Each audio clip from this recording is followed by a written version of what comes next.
Okay, this is the water heater closet. We're on the second floor at the top of the stairs. Might be at the top of the stairs if they get moved. But here we are. And we used to have two water heaters. We got two flues. Okay, bare light bulb in closed closet, pull chain, not supposed to have that. Okay, two flues, two water heaters, two rust spots where the water heaters were. Replace it with a Nevian tankless water heater. Now, when you do a tankless water heater, okay, we're supposed to, this vent pipe is supposed to have its own termination cap. Okay, it's not supposed to go up inside the original termination cap. It's not supposed to do that. Alright? Then, when this closet was built and these water heaters were originally installed, we put screens on our makeup air. This is our combustible air. This is our makeup air. And I guess this is our makeup air too. Okay, so maybe it's not necessary, but the screen is no longer allowed. Okay, because insulation can fall on the screen and clog your makeup air. Now the piping, as it comes through the house, alright, is supposed to be labeled hot and cold. And this isn't labeled hot and cold. It's supposed to be easily, identified. Now we know what's hot and cold because the water valve handles are red, okay, blue over here and red over there. So we know that. Okay. Coming on along. See if I can get through this fast enough. But see this little black notch right here? That is for your condensate. This is a high efficiency water heater.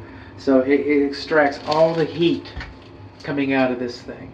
And it creates condensation. Now that condensate is acidic. Alright? And depending on where it discharges, if it discharges into your plumbing, you should have a neutralizing filter.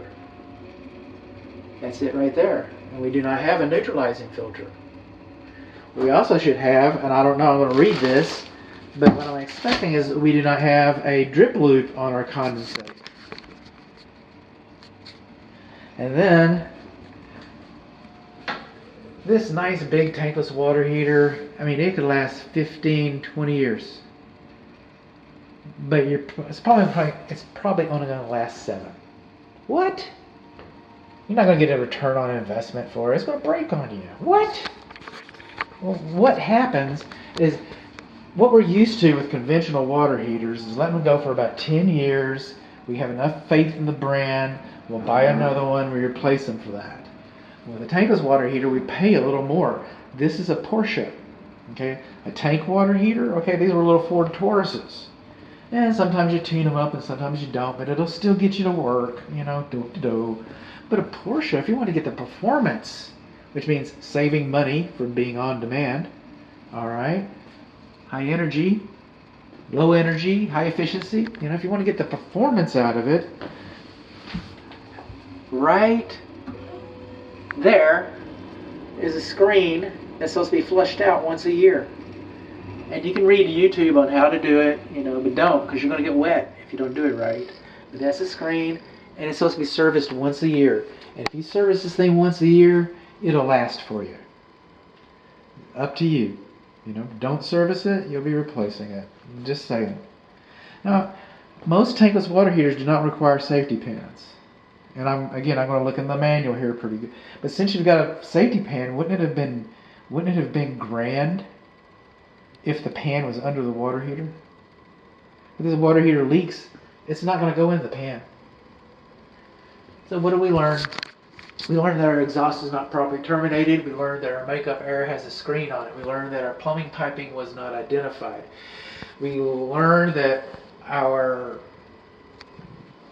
condensate drain does not have a neutralizing filter on it. And it still might have been installed improperly. We learned that we need to have the water heater serviced. We learned that our pan doesn't fit underneath it.